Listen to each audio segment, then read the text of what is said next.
Pero di ba sa mga P-pop, lalo na naririnig natin sa South Korea, yung mga grupo, bawal ang magkaroon ng relasyon. Bawal ang magka-boyfriend.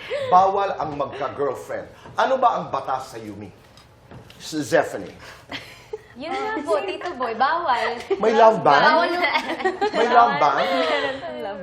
Kasi po talagang kailangan mag-focus kami sa girls, sa work namin. Nasa kontrata yun. Miss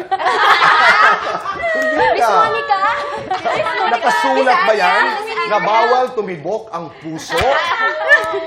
Ano na lang ang mangyayari kay Michael Sager? Ito lang, Tito Boy. Bawal, pero minsan kasi, hindi naman talaga may...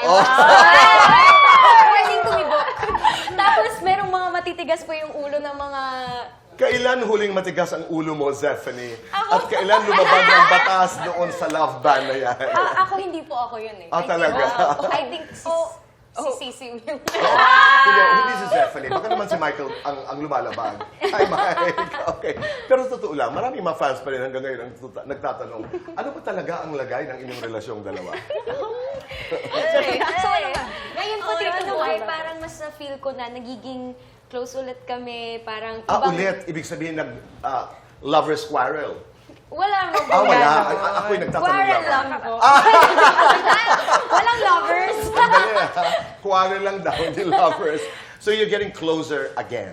Opo, pero ibang type na po siya. Feels more parang matured and...